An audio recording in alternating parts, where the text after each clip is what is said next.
Je m'appelle Selim Ben Safia, j'ai 30 ans, je suis chorégraphe et danseur. Je dirige une association à Tunis qui s'appelle El Badil, qui veut dire l'alternative. Je travaille beaucoup dans la culture depuis plusieurs années, avec ma compagnie de danse et avec des projets de festivals que je mène.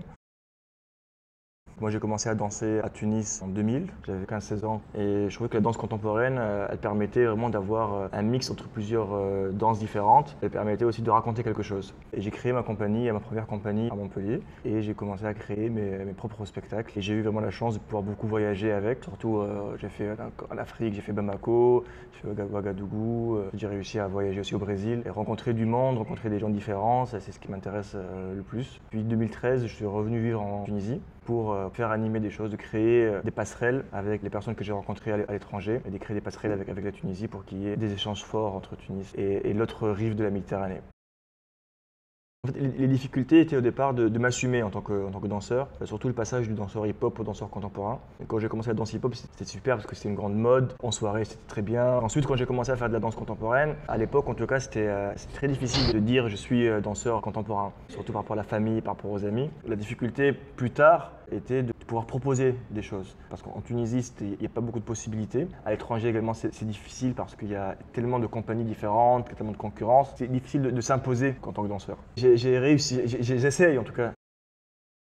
C'est l'évolution de la perception de la danse en Tunisie. Ça a beaucoup évolué assez rapidement. Aujourd'hui, il y a un public qui vient tous les jours voir des spectacles, qui revient souvent. Les personnes sont très ouvertes d'esprit, ils ont envie de découvrir. Ça dépend des périodes, des phases de création. Moi, je finis très souvent mes journées à 22-23 heures. J'ai commencé à 8 heures du matin. Je fais une demi-journée jusqu'à 14h, 15h où je fais de l'administration. Je trouve des budgets, je trouve des lieux, je contacte des artistes. Et l'après-midi, je répète, je rencontre des danseurs pour créer des spectacles. Je travaille sur le projet des Orly pour 5 ans. L'objectif est de trouver des jeunes qui veulent organiser le Orly dans leur région. Et notre objectif, c'est de les former. On a trouvé des partenaires qui vont les former sur le management culturel, comment organiser un festival, comment trouver un budget, comment trouver des sponsors, et pour ensuite organiser le Orly dans leur ville. Orly Sfax, Orly Medellín, Orly Djerba. Qu'on démocratise l'accès au spectacle. Et démocratiser, ça ne veut pas dire que tout le monde doit aller voir un spectacle, tout le monde peut aller voir un spectacle. Il n'y a pas de problème, il n'y a que des solutions. Il y a toujours une solution quelque part. Plan B. Si ça ne marche pas, qu'est-ce qu'on trouve comme alternative, qu'est-ce qu'on trouve comme solution pour la culture ou pour du matériel, pour tout en fait. Dans ma vie, moi, c'est toujours ne pas se lamenter sur notre sort. Certes, on n'a pas de lieu, on n'a pas beaucoup d'argent, on n'a pas de statut, c'est difficile en tant qu'artiste, mais si on va rester à pleurer, ça ne va rien changer. Une des solutions, c'était le Orly trouvé, donc on n'a pas de lieu, on va faire ça dans les maisons. On n'a pas d'argent, on va demander aux artistes s'ils sont d'accord pour jouer gratuitement. Voilà, c'est des solutions. Il faut être positif.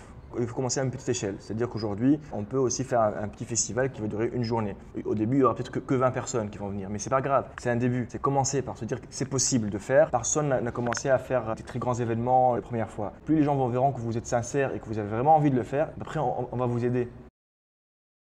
C'est une plus grande prise de conscience du ministère de la Culture. Il n'y a pas des fonds pour diffuser. Et donc, si on ne diffuse pas, l'artiste ne travaille pas. Si on ne diffuse pas, le public n'a pas conscience de ce qui se fait. On ne voit pas qu'il y a des artistes qui sont programmés comme dans les Orly. Par exemple, il y a un groupe musical que j'ai programmé aujourd'hui pour les Orly qui s'appelle Dama, qui ont été repérés par le plus grand festival en Europe, donc en Tunisie, que personne ne connaît. Le ministère de la Culture devrait les aider à aller dans les régions et montrer leur travail. Une vraie révolution culturelle et une révolution politique qui a été faite, qui n'est pas encore terminée. La révolution culturelle, c'est permettre à la personne de s'ouvrir à la culture et de s'ouvrir à des arts nouveaux. Pour moi, les opportunités qu'il y a, c'est créer un lien avec l'autre rive de la Méditerranée. Aujourd'hui, une difficulté majeure en Tunisie, c'est les visas pour les artistes. Avec un statut d'artiste quasi inexistant, on ne peut pas avoir de sécurité sociale, on ne peut pas avoir de fiche de paye, on ne peut pas avoir de statut juridique. Et donc après, pour avoir un visa, c'est très compliqué. Je pense que si les artistes tunisiens ne peuvent pas aller voyager de l'autre côté de la Méditerranée, il faut qu'on incite les artistes ou les programmateurs de l'autre rive à venir nous voir. Moi, la Méditerranée, pour moi, c'est le carrefour des cultures. La rive européenne et la rive africaine. Historiquement, il y a eu tellement d'échanges entre les deux. De plus en plus, on a l'impression que ça s'éloigne, malheureusement. Et avec tout ce qui s'est passé dernièrement, le monde commence à changer. Les flux migratoires qui, pendant très longtemps, étaient dans l'autre sens. Pendant très longtemps, c'était les Européens qui venaient, que ce soit en termes de protectorat ou de colonisation. Aujourd'hui, c'est l'inverse qui se fait. C'est l'autre rive qui veut aller. L'accueil n'est pas le même, malheureusement. La Méditerranée, c'est très, très riche. Pas toujours facile, mais il y a ce multiculturalisme qui est vraiment magnifique. C'est une très très belle région. Les gens sont tellement ouverts, donc ça va continuer cette ouverture et cet échange entre les deux rives.